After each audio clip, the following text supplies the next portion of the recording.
जिसको पोटेशियम कहते हैं। क्या कहते हैं? पोटेशियम। पोटेशियम बड़ा इंपॉर्टेंट होता है। Potassium muscle power, muscle tone, strength के लिए बड़ा जरूरी होता है। अमूमन बुजुर्ग लोग जो हॉस्पिटल्स में आते हैं उनकी मसल स्ट्रेंथ कम हो जाती है, चल नहीं पाते हैं, इसमें बहुत बड़ा रोल सीरम पोटेशियम का होता है। तो आंतों में गति रुक जाती है, पेट फूल जाता है, मरीज सब एक्यूट इंटेस्टाइनल ऑब्स्ट्रक्शन में चले जाते हैं। तो आंतों की गति, पेरिस्टालिसिस, मूवमेंट के लिए भी पोटेशियम एनायन बहुत जरूरी होता है। तो हमें बहुत ध्यान रखना है कि पोटेशियम मरीज का मेंटेन रहे। नॉर्मल वैल्यू मैंने बताई 3.5 से 4.5। पोटेशियम अगर कम होता है तो किन खाने के पदार्थों से पोटेशियम मिल सकता है हम लोगों को?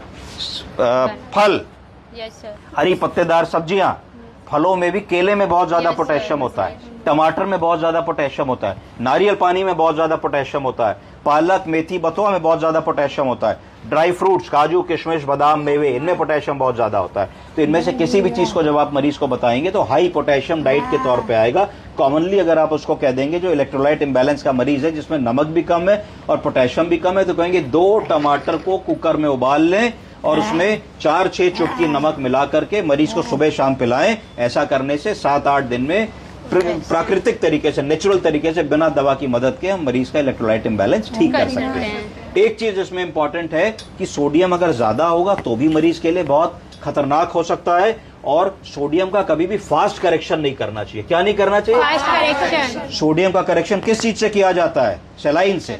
कौन सी सलाइन लगाई जाती है? Hypotonic saline. हाइपोटोनिक सलाइन को 3% सलाइन कहते हैं। 100 ml की छोटी शीशी होती है।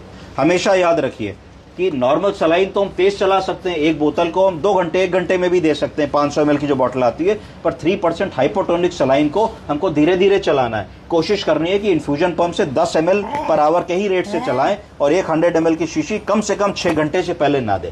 अगर हम रैपिड करेक्शन ऑफ सोडियम करते हैं तो कई बार ब्रेन में एक सूजन आ जाती है जो परमानेंट नेचर की होती है। इस बीमारी को कहते हैं सीपीएम। क्या कहते हैं? सीपीएम। सीपीएम का मतलब होता है सेंट्रल पोनेटाइन माइलिनोसिस। क्या होता है? सेंट्रल पोनेटाइन माइलिनोसिस। इसके बारे में हम लोग एक क्लास और करेंगे। तो ये एक नॉन कॉम्प्लिकेशन है, नर्सिंग के एरर से होता है। अगर नर्स ने ध्यान नहीं दिया और उस 3% सलाइन को तेज चला दिया 15, 20, 25 मिनट में, तो पेशेंट में ये प्रॉब्लम आ सकती है, फिर वो सारी जिंदगी बोल नहीं पाएगा, जिंदा लाश की तरीके से रहेगा।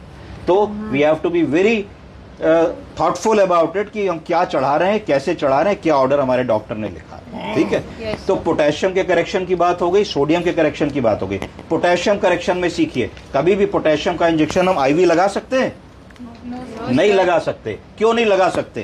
क्योंकि potassium can cause cardiac arrhythmias. क्या कर सकता है? और कार्डियक एरिथमिया से मृत्यु होने में 1 मिनट भी नहीं लगेगा। कॉमन एरिथमियास कौन कौन से होते हैं? पीएसवीटी, बोलिए। पीएसवीटी, पैरोक्सिस्मल सुप्रावेंट्रिकुलर टैकिकार्डिया, ठीक। एसवीटी, एसवीटी, फिर एट्रियल फिब्रिलेशन, एट्रियल फ्लटर। ये कॉमन 4 प्रकार के कार्डियक एरिथमियास हैं। तो अगर ये आपने किसी को भी पोटेशियम आईवी स्टैट लगा दिया, इनमें से कोई भी कार्डियक एरिथमिया होगा तो मरीज को जान जाने में 1-2 मिनट भी नहीं लगेंगे। इसीलिए पोटेशियम को डाइल्यूट करके लगाया जाता है।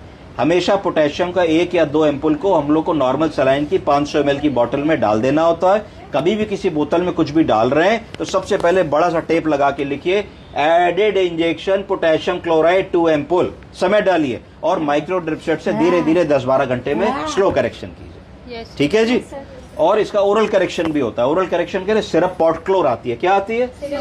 पोटेशियम क्लोराइड की सिरप आती है। अगर आप उसको नारियल पानी से ठीक नहीं कर पा रहे हैं, टोमेटो सूप से ठीक नहीं कर पा रहे हैं, तो कंसंट्रेट पोटेशियम का घोल आता है जिसको भी पानी में मिला के देना होता है। 1 कप पानी में 2 चम्मच मिला के 3 बार देंगे तो पोटेशियम करेक्ट हो जाएगा। तीसरी चीज जो ध्यान रखने वाली है वो ये है कि अगर हम किसी का सोडियम और पोटेशियम करेक्ट कर रहे हैं तो हमको प्रतिदिन उसका सोडियम और पोटेशियम को चेक भी करना पड़ेगा लेबोरेटरी में, क्योंकि सोडियम और पोटेशियम का ओवर करेक्शन भी उतना ही नुकसानदायक है जितना सोडियम और पोटेशियम की कमी।